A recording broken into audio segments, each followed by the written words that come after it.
காலையில 10 மணி வரைக்குமே இந்த மாதிரி பனிமூட்டமா தாங்க இருக்கு. இதுவும் ஜனவரி வந்துச்சுன்னா இன்னும் ரொம்ப குளிரா இருக்கும் டெல்லியில. காலையில பிரேக்ஃபாஸ்ட்டுக்கு வந்து பார்த்தீங்கன்னா, சலாட் லீஃப வச்சு சாண்ட்விச் பண்ணலான்னு சொல்லிட்டு ரெடி பண்ணிட்டு இருந்தேன். கீரை மாதிரி தான் இருக்கும். அந்த லீஃப வந்து நல்லா பொடியா கீரை கட் பண்ற மாதிரியே கட் பண்ணி எடுத்துக்கணும். அது கூட வந்து முட்டைக்கோஸ வந்து பொடியா கட் பண்ணி ஆட் பண்ணிக்கிறேன். அதுக்கப்புறம் கொஞ்சமா பச்சை மிளகாயும் பொடியா கட் பண்ணி ஆட் பண்ணிக்கிறேன். கொஞ்சமா உப்பு சேர்த்துக்கோங்க. அப்புறம் வெறும் மிளகாய் தூள் வந்து சேர்த்துக்கோங்க. மயோனைஸ் சேர்த்துட்டு நல்லா மிக்ஸ் பண்ணோம்னா செம்மையான மிக்ஸ்சர் வந்து ரெடி ஆகும். இது அப்படியே வந்து தனியா சாப்பிடுறதுக்கும் அவ்வளோ டேஸ்ட்டா இருக்கும்.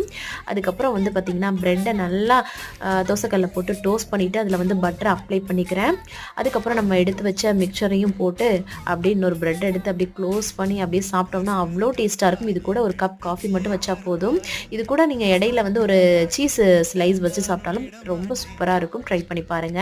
அதுக்கப்புறம் கொஞ்சம் குரோசரிஸ் வெஜிடபிள்ஸ்லாம் ஆர்டர் பண்ணியிருந்தோம். அதெல்லாம் ரிசீவ் பண்ணோம். நாளைக்கு ஒரு மினி விலாக்ல பார்க்கலாம். பாய்.